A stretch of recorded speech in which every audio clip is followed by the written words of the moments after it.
ಎಲ್ಲರಿಗೂ ಆನ್ಲೈನ್ ಕ್ಲಾಸಿಗೆ ಸ್ವಾಗತ. ನಾನು ಸುಮಾ, 5ನೇ ತರಗತಿಯ ಶಿಕ್ಷಕಿ. ಮಕ್ಕಳೇ, ಈ ದಿನ ನಾವು ಕನ್ನಡದ ಮೊದಲ ಪಾಠವಾದ ಒಟ್ಟಿಗೆ ಬಾಳುವ ಆನಂದ ಎಂಬ ಪಾಠವನ್ನು ಕಲಿಯೋಣ. ಮಕ್ಕಳೇ, ಒಟ್ಟಿಗೆ ಬಾಳುವ ಆನಂದ ಇದೊಂದು ಜನಪದ ಕಥೆಯಾಗಿದೆ.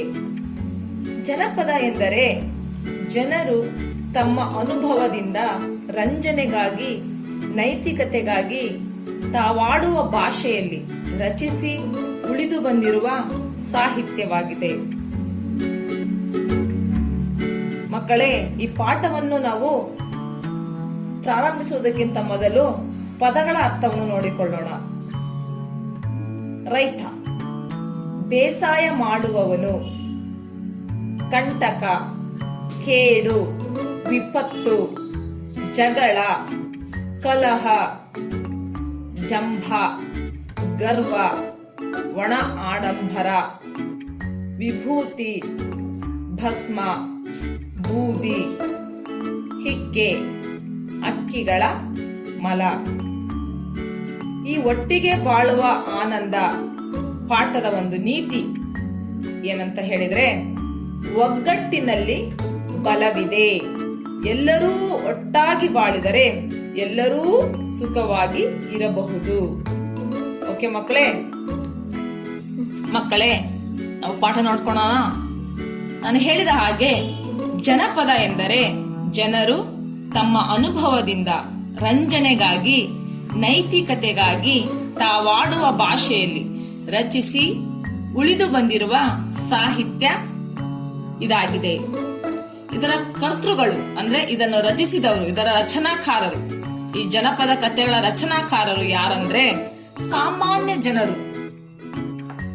ಈ ಕಥೆಗಳು ಅಬಾಲವೃದ್ಧರಾದಿಯಾಗಿ ಅಂದರೆ ಚಿಕ್ಕ ಮಕ್ಕಳಿಂದ ಮೊದಲುಗೊಂಡು ದೊಡ್ಡವರ ಪರ್ಯಂತರ ವಯಸ್ಸಾದವರು ಎಲ್ಲರೂ ಇಷ್ಟಪಡುವಂತಹ ಕಥೆಗಳಾಗಿವೆ.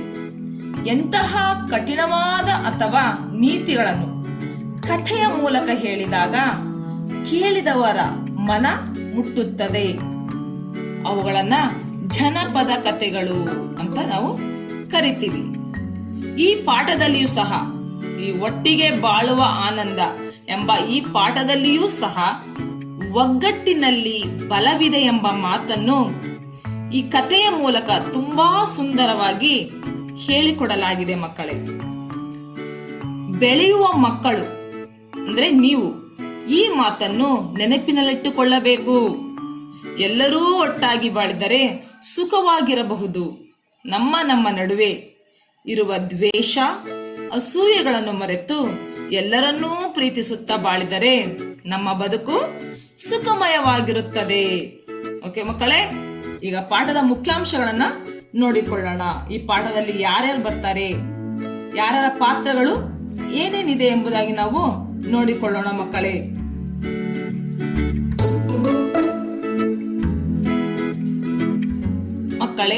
ಈ ಪಾಠದಲ್ಲಿರುವ ಮುಖ್ಯಾಂಶಗಳು ಮತ್ತು ಅದರ ಸಾರಾಂಶವನ್ನು ನಾವು ನೋಡಿಕೊಳ್ಳೋಣ. ಒಂದು ಹಳ್ಳಿಯಲ್ಲಿ ರೈತನೊಬ್ಬನ ಹೊಲವಿತ್ತು. ಒಂದು ಹಳ್ಳಿಯಲ್ಲಿ ಯಾರಿದ್ರು? ರೈತ ಇರ್ತಾನೆ. ಆ ರೈತನ ಹೊಲದಲ್ಲಿ ಒಂದು ಮರವಿರುತ್ತೆ. ರೈತನ ಹೊಲದಲ್ಲಿ ಒಂದು ಬೇವಿನ ಮರವಿತ್ತು. ಒಂದು ಹಳ್ಳಿಯಲ್ಲಿ ರೈತನೊಬ್ಬನ ಹೊಲವಿತ್ತು. ಆ ರೈತನ ಹೊಲದಲ್ಲಿ ಒಂದು ಬೇವಿನ ಮರವಿತ್ತು. ಬೇವಿನ ಮರವನ್ನು ನೋಡಿದ್ರಲ್ಲ ಮಕ್ಕಳ ನೀವೆಲ್ಲ?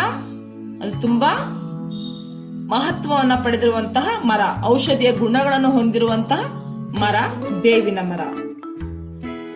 ಹೇಗೋ ಏನೋ ಒಂದು ಗುಂಡನೆಯ ಕಲ್ಲು ಆ ಮರದ ಕೆಳಗೆ ಬಂದು ನಿಂತುಕೊಂಡಿತು. ಹೊಲದಲ್ಲಿ ನೋಡಬಹುದು ನೀವು, ದೊಡ್ಡ ದೊಡ್ಡ ಕಲ್ಲುಗಳಿರ್ತವೆ, ಚಿಕ್ಕ ಚಿಕ್ಕ ಕಲ್ಲುಗಳಿರ್ತವೆ.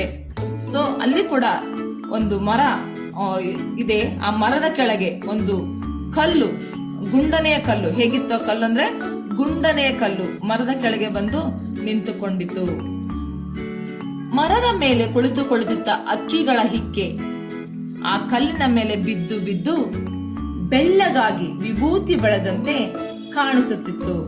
ಮರ ಅಂದ್ಮೇಲೆ ಮಕ್ಕಳೇ ಅಕ್ಕಿ ಪಕ್ಷಿಗಳು ಬಂದು ಕೂತುಕೊಳ್ಳುವುದು ಸಹಜ ಅಲ್ವಾ?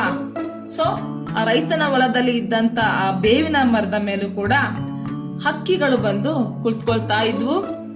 ಅಲ್ಲಿ ಕುಳಿತುಕೊಂಡಾಗ ಆ ಹಕ್ಕಿಗಳು ಏನ್ ಮಾಡ್ತಿದ್ವು, ಕಕ್ಕಸ್ ಮಾಡ್ತಾ ಇದ್ವು.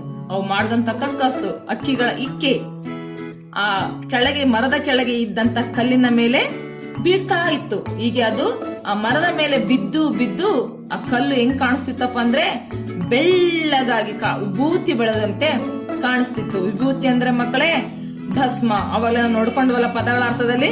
ವಿಭೂತಿ ಅಂದ್ರೆ ಭಸ್ಮ, ಬೂದಿ.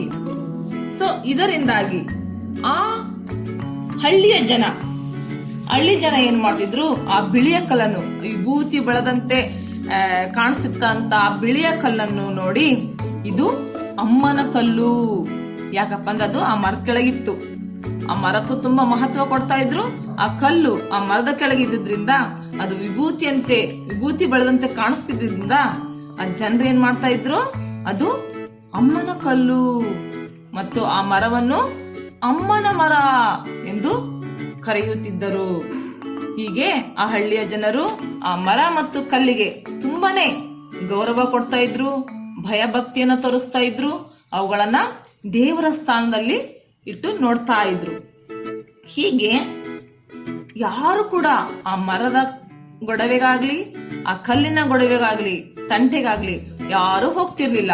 ಅದಕ್ಕೆ ನಮಸ್ಕಾರ ಮಾಡ್ತಾ ಇದ್ರು, ಪೂಜ್ಯ ಭಾವದಿಂದ ನೋಡ್ತಾ ಇದ್ರು. ಈ ರೀತಿಯಾಗಿ ಆ ಅಮ್ಮನ ಮರ ಮತ್ತು ಅಮ್ಮನ ಕಲ್ಲು ಎರಡು ತುಂಬಾ ಸುಖವಾಗಿ ಜೀವನವನ್ನ ಮಾಡ್ತಾ ಇದ್ರು.